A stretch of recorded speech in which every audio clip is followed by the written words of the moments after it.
Good evening. Welcome to the Tuesday, September 17th School Board Business Meeting. I'd start by calling the meeting to order, and we would start with the Pledge of Allegiance if you choose. I pledge allegiance to the flag of the United States of America and to the republic for which it stands, one nation, under God, indivisible, with liberty and justice for all. Thank you. To begin, the chair would entertain a motion to approve the agenda with suggested motions and resolutions. Do I have a motion? So moved. Motion by Stark. Do I have a second? Second. Second by Anna. All those in favor signify by saying aye. Aye. All those opposed? Motion passes. Next up on the agenda, we have superintendent and staff reports. Dr. Lewis. Thank you, Chair. Okay, we are, I don't have it up in front of me. Thank you. We are happy to recognize all of you today. We realized we don't have a picture with everyone together of the board, so Lori photoshopped me out, but it doesn't look like I'm photoshopped out. So we're excited about that, but we would, when all board members are present, we would like to get a photo with our, including our student school board members as well. So you've heard me say it before, and I'll say it again. Superintendents rarely get to work with a board like you, and together we have done many things with our schools, including having our culture of our schools feel different, and you were part of that, and believing in that. You're in our schools. People know that you care about the work that you're doing, that we're doing. You're centered on the students, and I think our staff really see your commitment to the work, and I really appreciate that. As I say to folks, like every district, we have many areas of enhancement, but the board and the superintendent relationship is one that I feel really helps with how we are working on those. So truly, I appreciate you all so much, and we're excited to recognize you with the dinner we had tonight and the fiscally responsible cookie as well. So we want to just say thank you for all you do every day. All right. Okay, and you are seeing here, this is kind of like mid-phase, as you can see. So what we had wanted is, if you recall before, we had definitely a division. So when our full board was here, including our student school board reps, it was a place where they would either have to sit on the side or just an uncomfortable situation. And now we have our student school board members positioned exactly where they should be, and it's just a much more professional look. We also, it was interesting because this morning when we were laying it out for the first time, I looked at the podium and I said to Rochelle and Lori, I said, you know how when you redo your kitchen and all of a sudden your bathroom looks terrible? I said, the podium's the bathroom right now. So we took that out. We are also having presenters come and sit. So it's more of like a dialogue instead of a piece like that. Also, more people can be comfortable in talking instead of up and down. So you'll see, depending on our folks, the number that we have, you see 1 table, 2 tables, 3 tables there, which we're excited about. We also struggled a lot with tripping, so this is helping so that people aren't coming around and going around and all of that as well. Then cabinet members that will be presenting will just be presenting from their seats as well. So we're excited. These are tablecloths that we've borrowed from the high school found. So these will be a much more uniform look, and we have chairs that are kind of cobbled together, but it's our step. So we're so thankful too with David and Justin and Rochelle and Lori. You see there's no more of the poles coming down too, and our microphones are working. So we're just really excited about what's next to come. And David was working in here with Lori, and as you go back and look at a board meeting recording, it looks really nice too. So this, hopefully in October, we'll have it even more classy. So, all right. And next up, I am so excited to have Aloda and Karen talk about our highly successful Back to School Resource Fair. Come on up. Aloda, you can go up there too, whatever your comfort level is. Yep.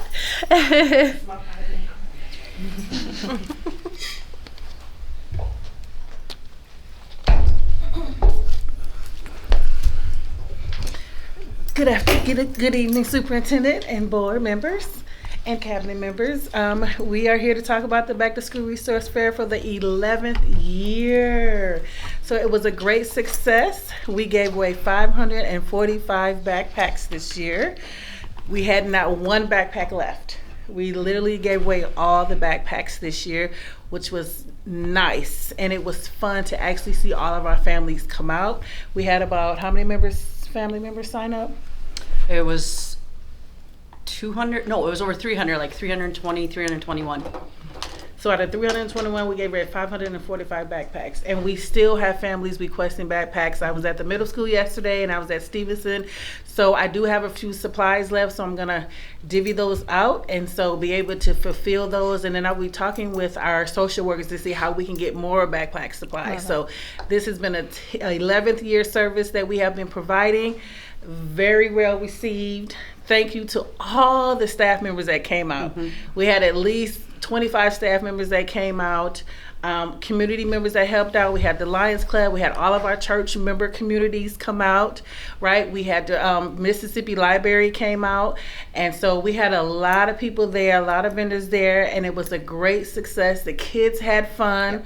We had fun as adults. What about you? I know I did. Yeah, it was a great day. Thanks to Justin, one of his first days on the job, and he's hopping in to, help with the registration on that end and stuff. But it's just such a fun day to just see the smiles and the gratitude that the community has. But the kids just, they recognize the staff members, and there's hugs and there's laughter. You guys were there, you saw it, the football team players were there helping and things like that. And a lot of district support too, which was really nice to see. From nutritional services to the FCC was there, transportation, they had the buses there, all those types of things. School board members were there. So just a deep sense of thank you and gratitude to everyone. Yes. The best part about the resource fair is it helps kickstart the community engagement, right? So when they see our staff members, see our principals, see our superintendent, when school starts, that becomes a familiar face. So that is very important that we come out, start getting kids excited about school, giving those backpacks out, engaging with families. That's the best part, seeing those families. A lot of those kids, you've known them since, middle school. So to see them grow, this kickoff is so important and impactful before we start school. So thank you to everyone. We really appreciate it, and we'll see you next year. Thank We're you. so proud of you both. Excellent job. Thank you. All right, next up, I'm excited to welcome Dr. Cochran and Principal McConville to talk about our joint this year block party. Good evening, board members and superintendent and cabinet members. Thanks for having us tonight. We are super excited. Many of you knew that last school year, the middle school kind of piloted this block party idea of really celebrating back to school and how can we really make it a really fun event, and then had this really wonderful idea to kind of join forces for this upcoming school year and do this block party together. And so really the idea again is the celebration of back to school, like to get kids and families excited. I think also piggybacking on the resource fair, just the idea of the community. It felt like very much a community event. So things like free food for families, we had food trucks, bouncy house, soccer fields, dunk tank, DJs, and then also being able to take care of all your back to school needs, meeting teachers, getting your schedules, transportation, food service, school supplies, and then really just our collaboration. The high school and the middle school collaborate all the time, and so this is just one additional thing that we are continually talking and working together on things. We want our students to have a seamless transition from the middle school to the high school, students that are familiar with both buildings, and just really that kind of community feel. And then also families that have students in both buildings, which is so common, that they can just kind of, it's a one-stop shop, do everything on one night, and then really be able to celebrate back to school. So that totally made possible by so many donations. So we too are extremely thankful. Again, many of you Jake's, thanks for firing up the grill and grilling food for our families, lots of hot dogs and chips and waters. So really thank you to our school board members and our cabinet members. I know lots of donations, so thanks to Amy. She was donating lots of things to us. Fridley Chevrolet has been just a huge partner to us in a large donation that was really able to provide the food for families. So we use that money to buy the hot dogs and chips and water and things like that to be able to provide free food to our families. Also our youth basketball and soccer associations, huge shout out to them for again, monetary donations, and also the volunteers. I mean, I think without the volunteers from just so many volunteers, I think we had over 75 volunteers from community members to parents. The Santa Foundation donated the soccer field and the bouncy house to us. We had KMOJ DJing there, so the radio station, again, lots of food truck vendors, and then of course our buildings and grounds, our Fridley Public Schools buildings and grounds was just amazing in helping us set up, and then also mid open house, the complete thunderstorm, and then just rushing to help us get everything put away. So we're super thankful for them and getting everything moved inside. But this event wouldn't have been possible without all the help from so many community members and the donations. And so we're really excited about thinking about making it bigger and with no rain next year so that it can go through the whole entire night. But we just have some pictures to kind of show what the evening kind of was set up like. And just to reiterate what Amy was saying, really we couldn't have done it without the volunteers. I mean, it felt like a community effort, and that's what's so great about being here. So just a few pictures just to show. So we utilized the high school parking lot, just tables, so that we kind of spread everything out, but in a way that families didn't have to walk too far. And we were able to have, if people wanted to have a table, that we could support. So we had in each building, we had that's where our schedules were, and they could do tours. But the main things, the pickup, and one of the things I'll just say is that the first time doing this collaboration from the high school perspective is a lot of planning. And planning in the summer is a little bit challenging, but all the time and effort was totally worth it, and something to look forward to next year. So some more pictures of the inside. When students came inside, they could buy binders, planners, again, pick up their schedules, visit with their deans, and then of course meet all of their teachers. So we had a huge goal of just keeping teachers in their classrooms so that when students got to their classrooms, their teachers were there to welcome them. And then lots of fun to be had outside. So we had the blow up soccer field. Again, nice, wonderful sign from Fridley Chevrolet, who donated lots of money, and again, lots of our school board members there grilling and giving away free food. Our food truck vendors, bouncy house, the dunk tank was a huge hit. The kids thought that was so fun to be able to dunk staff members. And then there was us trying to get the soccer field inside during the thunderstorm so that it didn't blow away. So it was a really super successful event. At the middle school, when we added up, we kind of based how many families we saw based on how many folders we had left over, because each student had an individualized folder, and we had less than 200 folders left over out of all of our students. So we know that we saw just probably 90% of our families who showed up to that event. So that was really very, very successful. And again, we're looking forward to partnering again next year, making it again bigger and better. So thank you guys. Yep, thank you. Thanks, team. I'm so appreciative of the work you did. Excellent job. Thank you. I think it's only fair that a board member does the dunk tank, and I would like to nominate Ross since he's here. So it's just told. Okay. Yep, we will mentally note that for next year. Ross has been nominated. That's great. Thank you very much. One of the things before I turn it over to Rochelle that I wanted to reference is, unfortunately, that evening highlighted the many issues that are deferred maintenance, I don't want to say priorities, emergencies in our district. We had significant water damage at FCC, which will be taken care of with the window project, so that's a good thing. We had massive amount of flooding in our middle school because for some reason we don't have weather stripping on our doors. So we are now working to have that done.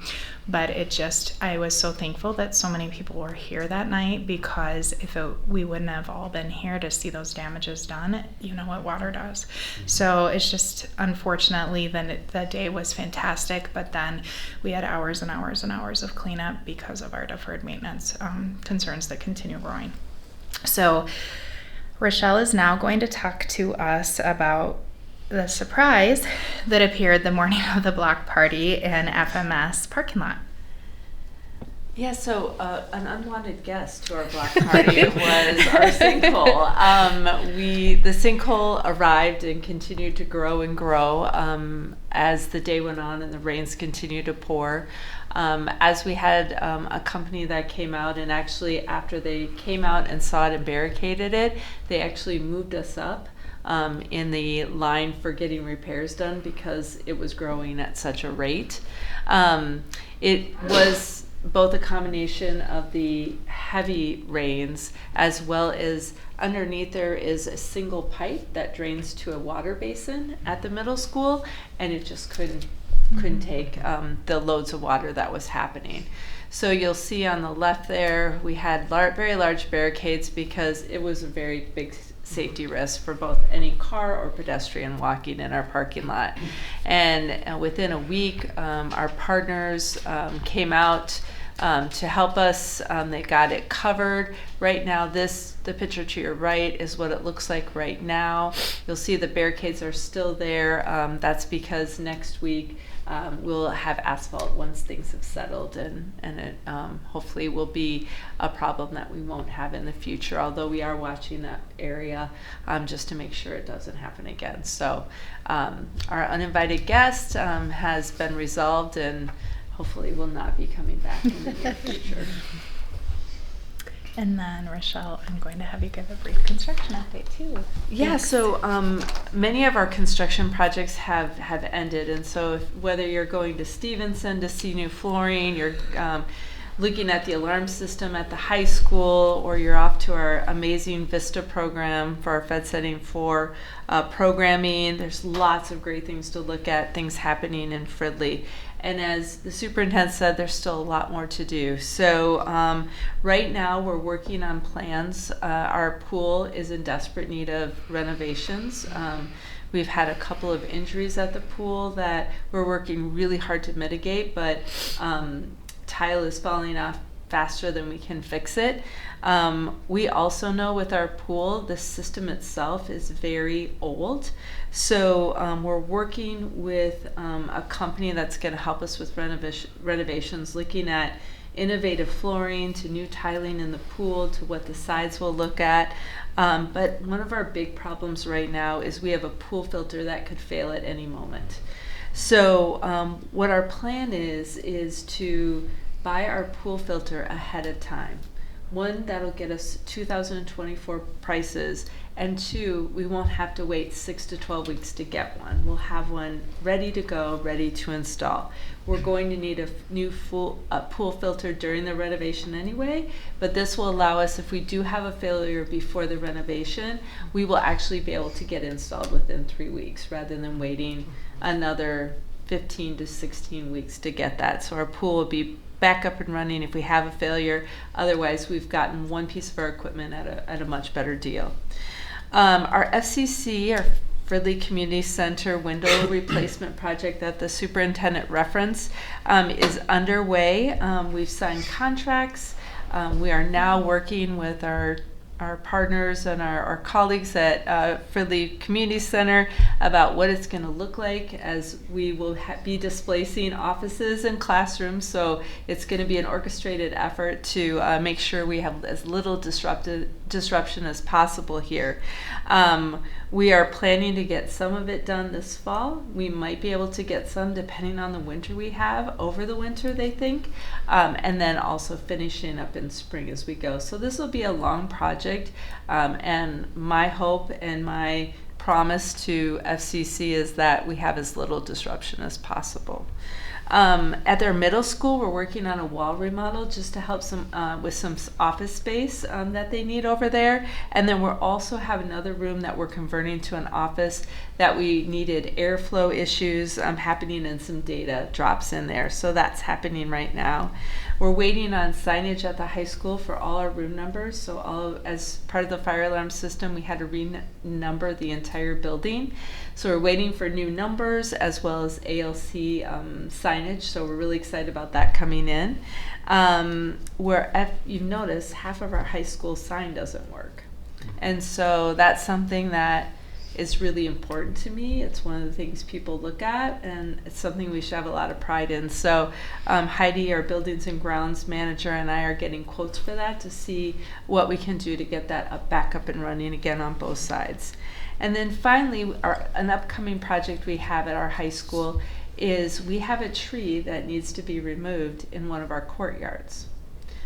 So I imagine we'll be having more pictures to show this evolution of how this is going to happen. It'll be happening over MEA, as we will have to go up and over the building with a crane to get the tree.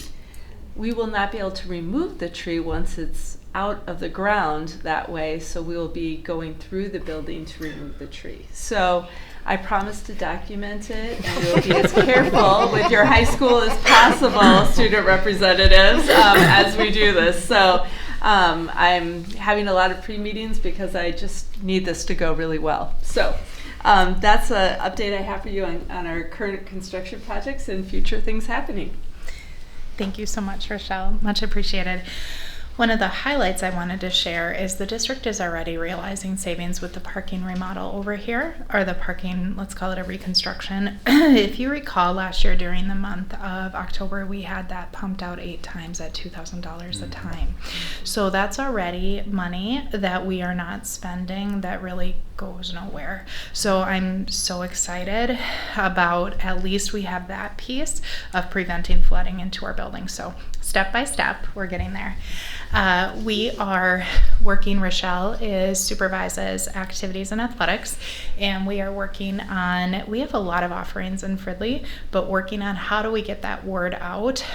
You'll see much more activity on our social media accounts. Also, Lori is working with activities and Rochelle on a whole website redo. Activities is pushing out Motivational Mondays, so we're excited to be delving deeper into that, because I think many of our families, including families that I would say are deeply connected to Fridley Public Schools, including myself, we have a hard time finding the opportunities. I didn't know until a parent told me about XYZ offering, and that's something that as a superintendent of schools, if I can't find that, then maybe that's why our programs are a little bit under enrolled. So we're excited to be working on that piece as well. Okay, and today was such a fun day. So all across Minnesota, there was a live statewide virtual high school event featuring step-by-step pre-registration sessions for students ages 16 and up to vote. Every high school in Minnesota was invited to participate. These are our own students here that are participating. It was a nonpartisan event organized by the League of Women Voters, Minnesota Secretary of State, along with the Republican, DFL, and Legal Marijuana Now political parties. So as you can see, our students were able to get informed to participate, and it was really fun too, because while it was Fridley High School, it was all across the state. So I'm just really proud of that event today. Looks like one of our school board members as well. Where is that? Oh, look at that. Yay. Oh, when Lori was loading the slides today, she said, I see Decca. So, yes. Decca, anything you want to add on that, or student school board members? Okay. Okay. Was it an easy process to register? Pre-register? Oh, yeah, it was really easy. It took like 5 minutes, and Mr. Keeper was super helpful with that as well. Nice. And now you're good, so you won't have to register to vote when you're 18? Yeah, and I think it was good for it to be at school as well, because like I did not know how to register before. Yeah. And so like I was trying to figure out how to, so like having it at school was really helpful. That's fantastic. Love that. Thank you. All right, board, that's all I have for you in the superintendent report. Thank you. Awesome, thank you. Next up on our agenda is we have business action items. Discussion of commissioners' review and comment on proposed projects. Again, Dr. Lewis. I want to make sure that I'm not taken away here. Jason, I'm presenting this one, you're presenting the next one, correct? Just making sure. Do both. Why don't you do both? Perfect, thank you. I am excited to call up our CFO, Jason Munzenberger. Thanks, Jason. Thanks, Jason. Good evening, School Board, Superintendent Lewis, and Cabinet members. It's a pleasure to be here this evening. We do have the review and comment back from the Minnesota Department of Education. So it came back as a positive review and comment, which is exactly what we needed to continue moving forward with the election. We are asked to kind of go through their document, and that's why it's included in the packet. Just walk through it briefly, and then Chair, if you'd like to ask for any public comment at the end, if there is any. Otherwise, you can move forward with action on that, and we'll be good to go with this part of the process. We did submit the review and comment. This came to the board back in June for approval. It was about an 18-page document laying out kind of some background on Fridley Public Schools, along with just what our projects were that we were undertaking. There are a number of projects, as you know, within the scope of the $30 million bond, everything from safety and security upgrades to some site work, parking lot updates, the football stadium. We've got playground equipment, all kinds of different things within the plan for deferred maintenance. As was mentioned earlier, we have a lot of deferred maintenance within the district. This $30 million will help us significantly towards updating all district sites, which will be fabulous. It doesn't address all of our needs, but it will take care of many of them that we have, and put us on a good path going forward. Again, we submitted the plan to the Minnesota Department of Education. They approved it without any questions back to us, which I think was a testament to the work that that was put in by a lot of staff here, and a nice facility team to go ahead and complete the document. And so we are in a position to move forward at this point. The department, as part of state law, asked that the school board approve the review and comment after asking for any public comment on the projects at hand. Nice job. Thanks, Jason. So at this point, I guess I'd open it up to any public comment. Seeing none, the chair would entertain a motion of the approval of the preliminary levy certification. Do I have a motion? So moved. We're gonna go with Jones. Do I have a second? Second. Second by Anna. All those in favor signify by saying aye. Aye. All those opposed? Motion passes. And then we have another. Right. He'll do the preliminary levy certification. Okay, so I should have done that after. No. You're We're good. Okay. You're doing it exactly right. Okay. Perfect. Yeah, the Hey. next item we have is the preliminary levy certification. And I'm not sure if we can bring the documents up or if you have them in front of you. I'll walk through a couple of those numbers. This is an annual process we walk through to approve our preliminary tax levy. This is for calendar year taxes payable in 2025, which is revenue the school district will receive in fiscal year 26. So this really starts our budgeting process for next school year. This is always an interesting time for the finance department. We're still working to close out last fiscal year, FY24. We're working in the current year, fiscal year 25, and now we're starting the budgeting process for fiscal year 26. Tonight we're talking about that tax levy for fiscal year 26. We bring this forward as a request to approve the tax levy at the maximum. That's language that comes through state law. It's not preferred language by us when we're talking taxes, but it's the language that our legislatures has created for us. When we come back in December, we approve the specific tax levy dollar amount. So tonight, what you approve is allowing us to continue to work with the Minnesota Department of Education around the tax levy. They still have a number of changes they're making. Every day they put out a new tax levy for us to look at, based on updates that have occurred. So the one we have in the packet is a few days outdated at this point, but I'm going to walk through that one. I'll mention a couple of changes that we've had since then.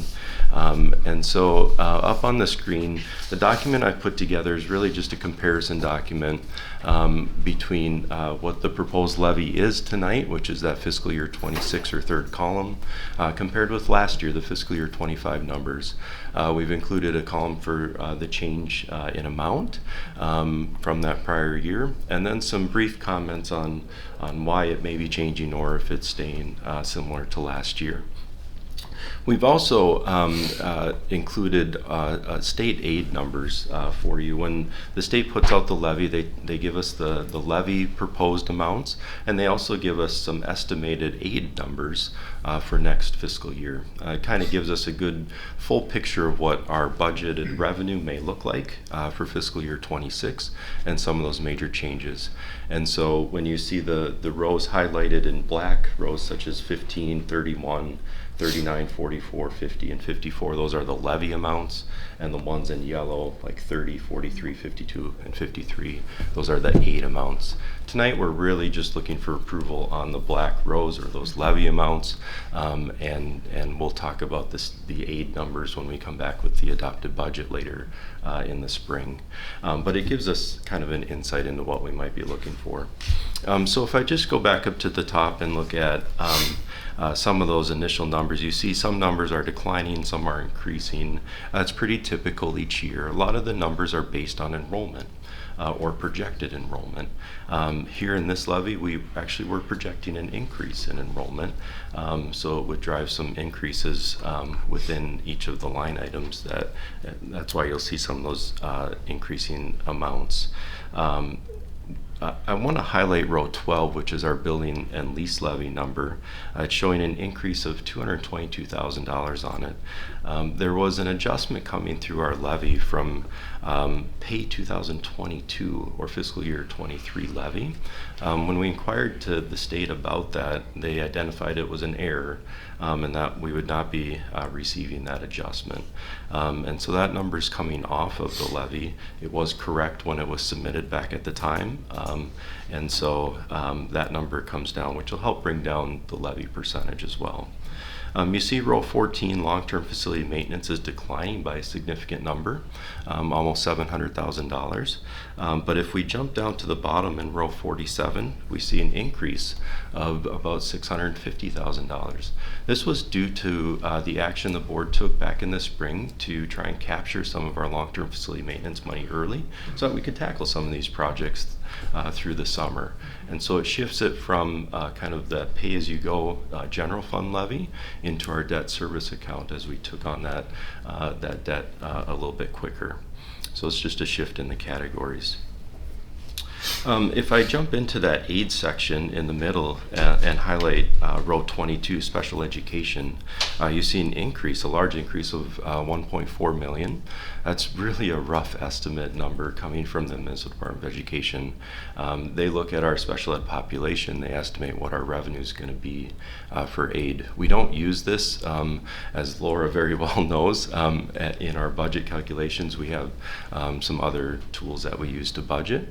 But I think what it indicates is the increasing special education needs we have in the district, and that we will see some additional revenue coming Fridley's way. That specific amount we'll get to as we go through the budget process a little bit tighter. Right above it is basic skills or compensatory revenue. We're seeing the number of families that are applying for free and reduced declining. And that's probably a product to some extent of declining revenue or declining enrollment over recent years. But as we've moved to free meals within the state, some families are not applying that are eligible. And so it's still an effort we need to continue to reach out to families. It does still drive some revenue for us. And so we want to see that still coming in strong. Again, these are estimated numbers. The numbers will change as exact enrollment and in this case, the applications come in. As we look towards the bottom and wrap up the presentation, on row 52 you see an aid total about $8,000. So that's for just debt service, I should say. The all funds levy and aid total at the bottom is $1.8 million. So that's about the expected revenue increase we're looking at for next year. And then the total for tonight with that levy grant total at the bottom is just over $500,000. Again, that number's changed a little bit since these reports were run, and that number's come down. So while you're seeing a 4.3% increase in the tax levy, it actually will be a little bit less at this point, and probably be closer to that 3% range.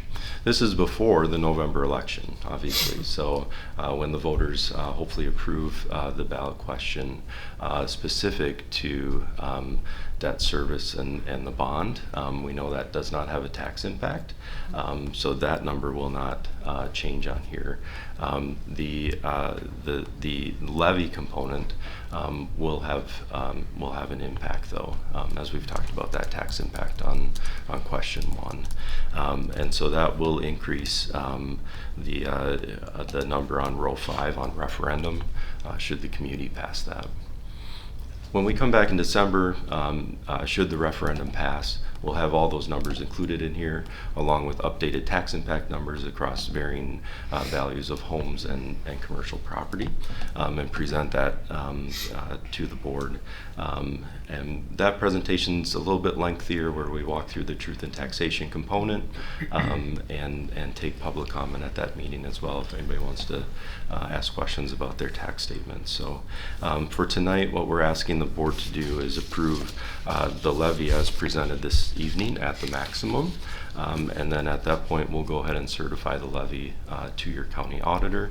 The process will be complete for now. We'll then return in December and look at those specific dollar amounts and have you approve those. Awesome. Thanks, Jason. I just wanted to say one thing. Excellent presentation, Jason. One of the pieces that Fridley benefits from is the new legislation around direct certification. So 54.8% of our students are immediately qualified via direct certification. So that means if we're in the Minnesota Family Investment Program, if a family is there, if one child's enrolled, all children are automatically counted in SNAP, etc. And Rochelle has been doing an excellent job with our principals on the students that are not direct certification, getting those forms in. To Jason's point, it's confusing, right? Because when many of us think free and reduced lunch, we're like, why would we need a form now in Minnesota, when it's really about title dollars, compensatory dollars, all those types of pieces. So we are working really, really hard in our district to get those forms in. One of the pieces that I have asked AMSD to consider is there isn't a process currently for students that are enrolled in our district that are undocumented to get counted into that aid. So that's a piece too that Minneapolis and St. Paul have a high degree of interest in pieces around that. One of the pieces that one of the legislators said to me is, great, we'll include it in the multilingual learner grant. And I said, most of our students that you're talking about here are not multilingual learners, so please don't add it to that formula. So it's just some things to think about, and as part, I believe, of legislation this year, especially since it's a biennium year, the legislation as it currently sits for the dollars that we were talking about, compensatory, is moving to direct certification only, is what districts are funded on. I think that'll change. That's always, I suspect it might. Jason knows this well too. Those dollars are always something that's really legislated. I think that was about as generous as I could be there. So districts like ours need that money. Jason, I believe it's about $6 million a year, give or take, right? Yeah, that's correct. It's going up to about 6.6 million, or down to 6.6. Yeah. It's almost 7 million for the current year. Yeah. And it, I'm not telling you, I'm asking, it follows a year delay, correct? Correct. Yeah, so it's just essential in our district, and it's it's really not even about free breakfast and lunch. So I just wanted to illustrate when he was talking about that certification, the steps that we're doing, but I think we have probably a pretty high rate of percentage of direct certification. Excellent presentation, thank you. Thanks, Jason. Any questions for Jason? Nope. Okay, now I can move to the motion.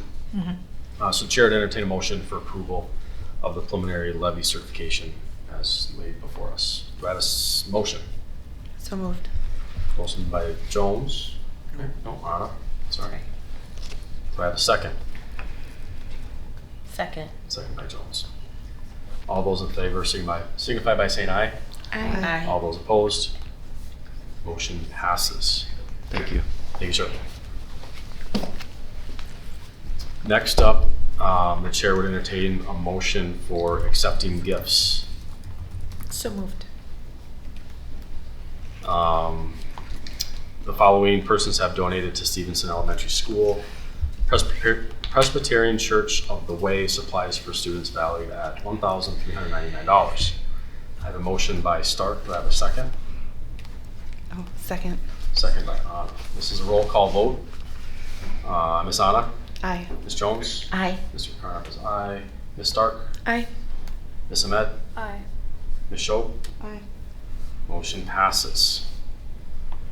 Next up, we have the custodian master agreement that was recently agreed to by the parties. The chair would entertain a motion to accept the custodian master agreement for the 2024-2025 year. Do I have a motion? So moved. Motion by Anna. Do I have a second? Second. Second by Jones.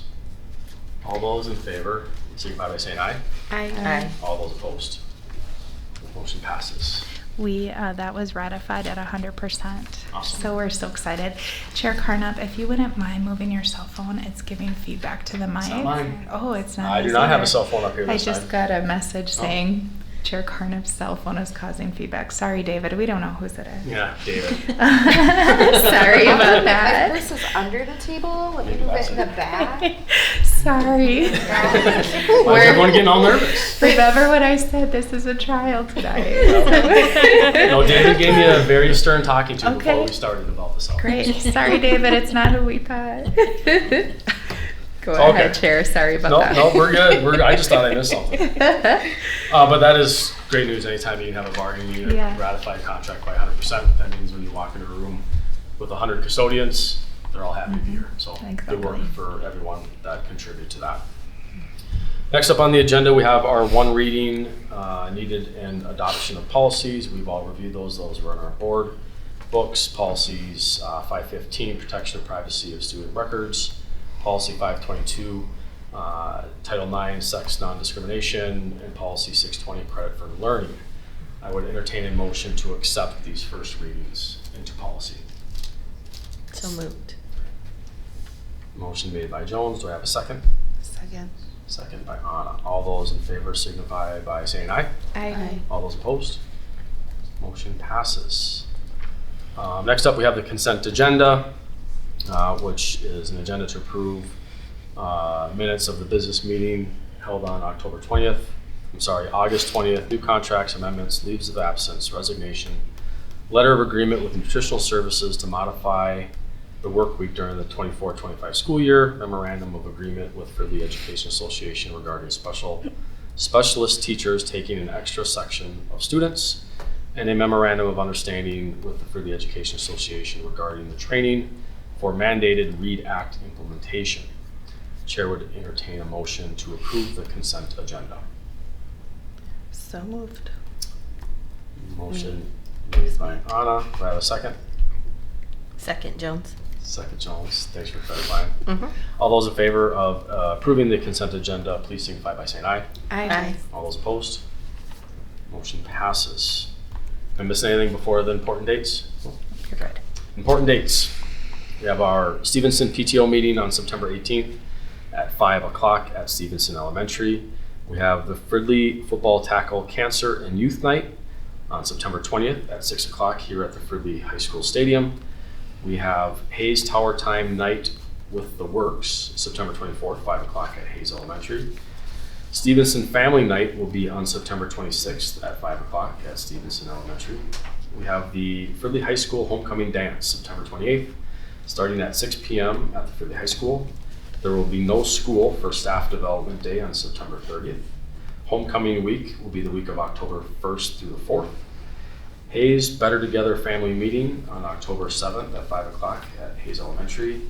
And conferences on October 10th, Stevenson 4 to 7, Fridley Middle School 4 to 8. On October 15th, we will have Unity Day.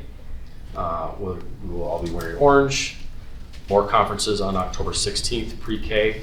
Here, I'm assuming at the Community Center, 7:45 to 11:45 in the morning. Stevenson at Hayes, 8 a.m. to noon. Fridley Middle School, Fridley High School. ALC, 7:15 to 11:15 a.m. in their respective locations. No school for MEA break, October 16th through the 18th. And then we have dance team, grades 7th through 12th. Middle school wrestling, grades 6th through 8th. Middle school girls basketball, grades 6th through 8th, begin on October 21st. And then lastly, we have our next Fridley Public Schools board meeting on October 22nd here at the Community Center at 7:30. The chair would entertain a motion to adjourn tonight's meeting. So moved. Motion made by Stark. Do I have a second? Second. Second by Anna. All those in favor, please signify by saying aye. Aye. All those opposed? The motion passes and we are adjourned at 8:15. Thank you.